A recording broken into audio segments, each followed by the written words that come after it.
Welcome friends, welcome to the lecture series of wiring estimation and costing. So in this video lecture we are going to discuss about the classification of contract. What are the different classifications of this contract and what do we exactly mean by the contract that we are going to see in this video lecture.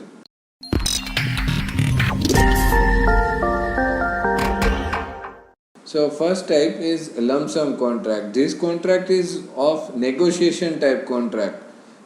Negotiation type open contract means जब भी आप कभी किसी मजदूर को बुलाते हो तो उसके साथ जब भी आप कुछ भाव उसकी जो प्राइजेस है उसका जो पेमेंट है पर डे का वो नक्की करने के लिए वो डिसाइड करने के लिए हमें जो है वो नेगोशिएशन करना रहता है. So that negotiation is called as this kind of a lump sum contract. Okay. And in this type of contract, the work is carried out completely as per plan and specification of the contract. जो आपने decide किया है उस तरीके से जो work है वो एग्जीक्यूट होता है और कंप्लीट होता है और बाद में आप उसे पेमेंट करते हो. The amount to be paid is already fixed in advance. पहले से ही आपने डिसाइड करके रखा है कि इतना पेमेंट आप उसे देंगे ये काम खत्म होने पे. Complete information is provided by the proprietor. And on the basis of information, data, quantum of work and its specification, time limit, everything that is pre-decided, and on deciding that things, we need to decide the money for the payment of that contract, okay, of that work. So this type of contract are suitable for small or minor job work. It is quite economical and it is also suitable for labor contract. ये also जो है वो suitable है labor contract के लिए. ठीक है, छोटा वर्क कोई भी रहेगा तो उसके लिए that is good. Disadvantages of this lump sum contract. देखिए इसके अंदर क्या होता है डिसएडवांटेज. तो क्या सबसे पहले आपने प्री डिसाइड किया होता है कोई वर्क करने के लिए कि ये वर्क करोगे आप उसे इतना पेमेंट करने वाले हो. सो इन बिटवीन अगर आपको कुछ उसके अंदर मॉडिफिकेशंस करने हैं वर्क के लिए, ठीक है, तो वो मॉडिफिकेशंस के लिए क्या होगा, वी नीड टू पे सम एक्स्ट्रा मनी और either the whatever the proprietor can deny also for completing that extra modified work. Okay, तो वो एक्स्ट्रा जो वर्क है वो करने के लिए वो मना भी कर सकता है. ठीक है, so that is called as the disadvantage of this lump sum contract. So proprietor and contractor are trying to get maximum benefit and to maintain interest out of contract work. उसके अंदर आपका इंटरेस्ट बना रहे उसके लिए ये चीज़ें ज़रूरी है दैट कि आप पहले से ही जो है वो अच्छी तरीके से नेगोशिएट करके चले. Contractor takes chance to get more benefit if there is any mistake और एम्बिग्विटी इन दी कॉन्ट्रैक्ट. उसके अंदर अगर कोई सी प्रोप्राइटर की कोई गलती हो जाती है, मजदूर की कोई गलती हो जाती है, सो प्रोप्राइटर जो है वो लॉस में भी जा सकता है क्योंकि कॉन्ट्रैक्टर उसका बेनिफिट उठाएगा कि बोलेगा कि आपने जो डिसाइड किया था वो वर्क ठीक से नहीं हुआ. ठीक है, so that is a kind of disadvantage of this lump sum contract. Second type that is item rate contract. In this type of contract system contractor quotes the rate of for a small unit work.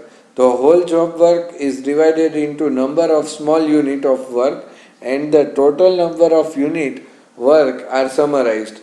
Each and every units of work are noted along with their quoted price and put up in the tender form and the total cost of the project tender is arrived at.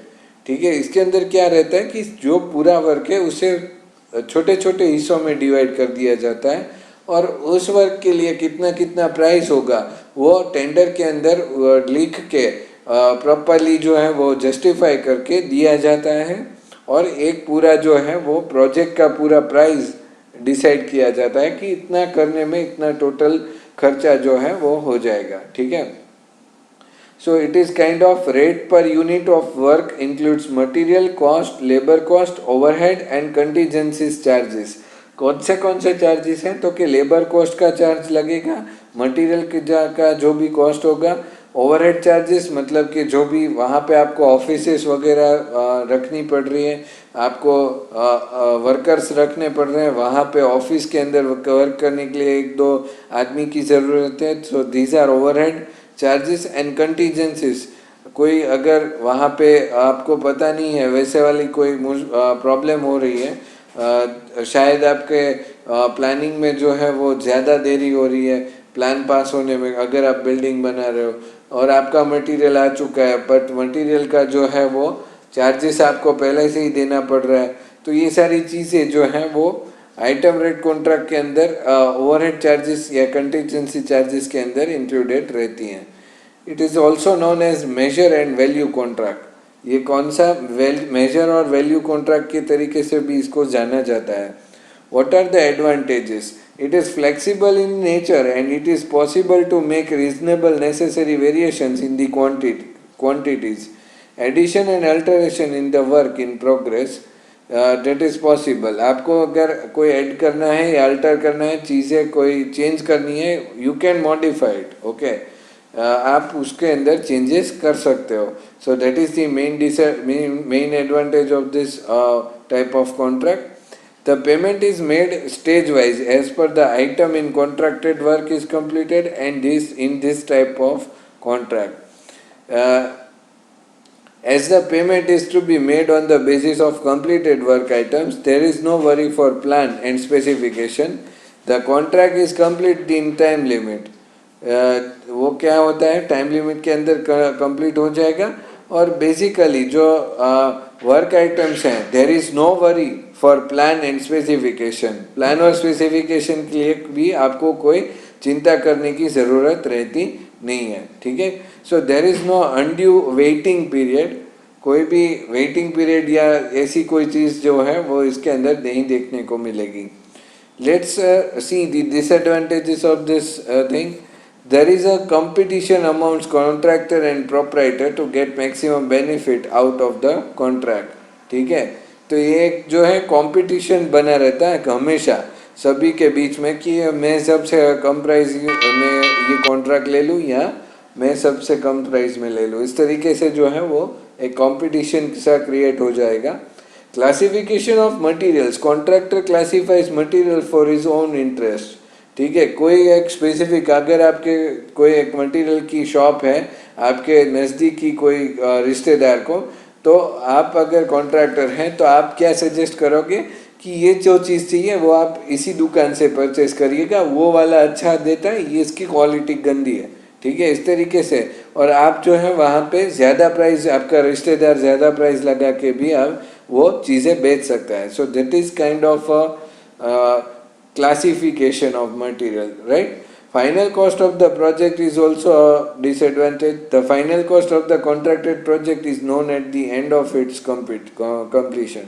Complete होने के बाद ही आपको पूरा cost जो है वो पता चलता है। Increased cost due to changes in contract.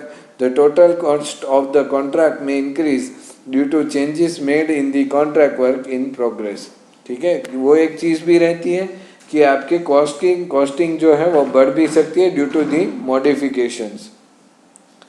The next is cost price plus percentage contract. इसमें क्या है, the contractor's fee is based on the percentage of the total cost of the project. पूरा जो कॉस्ट है उसके ऊपर जो है, उसके परसेंटेज के ऊपर जो है वो उसका कॉस्ट डिपेंड करता है, कॉन्ट्रैक्टर की फ़ी डिपेंड करती है। This percentage is usually at 10 to 15% of the total cost of the project. If the total cost of the electrical installation project is 3,60,000 and the contractor fee is fixed at 12%, the proprietor shall have to pay an amount of rupees 3,60,000 plus 43,200. So total will be of 4,03,200 to the contractor.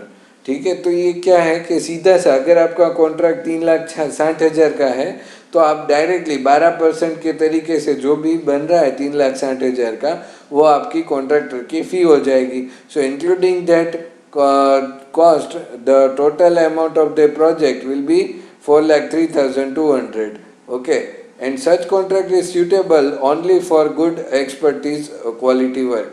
ऐसा contract जो है वो suitable किस चीज़ के लिए, good expertise quality work के लिए होता है. The next is cost plus a fixed sum. In this type of contract, the contractor is paid the total cost of materials and labor, etc., plus a definite fixed amount for his special services.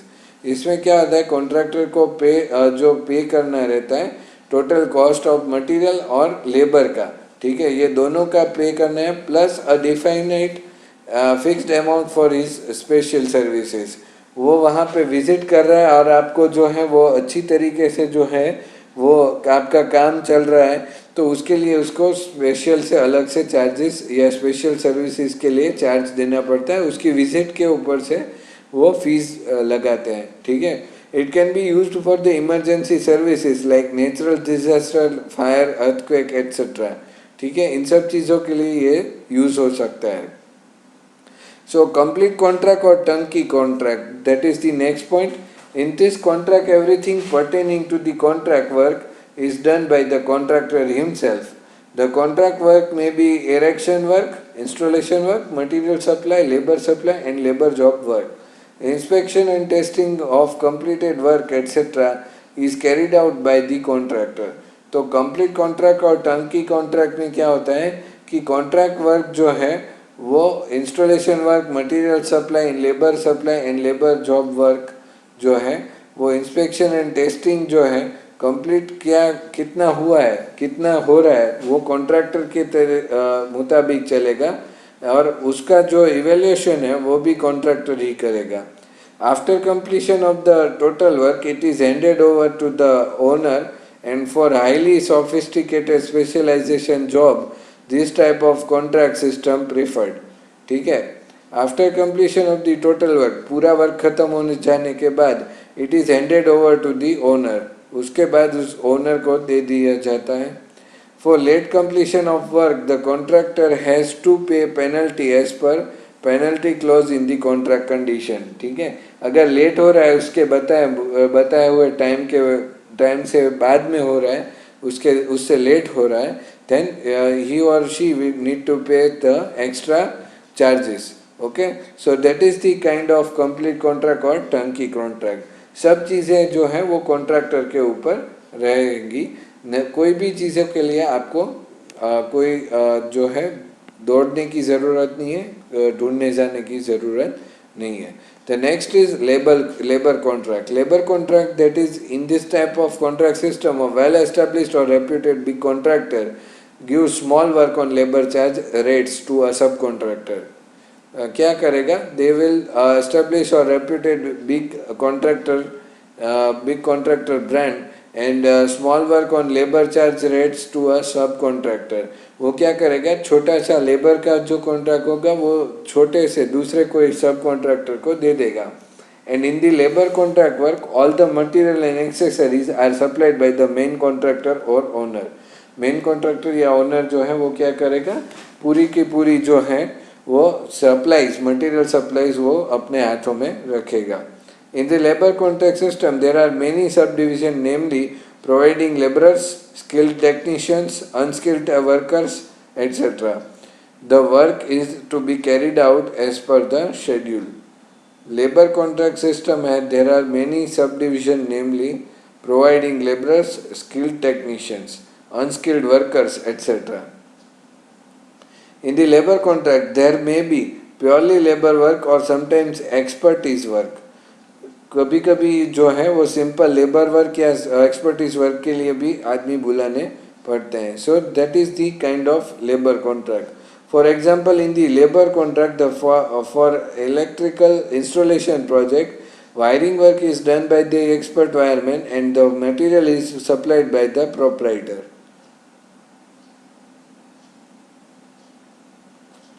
So that's how the labor contract can be explained.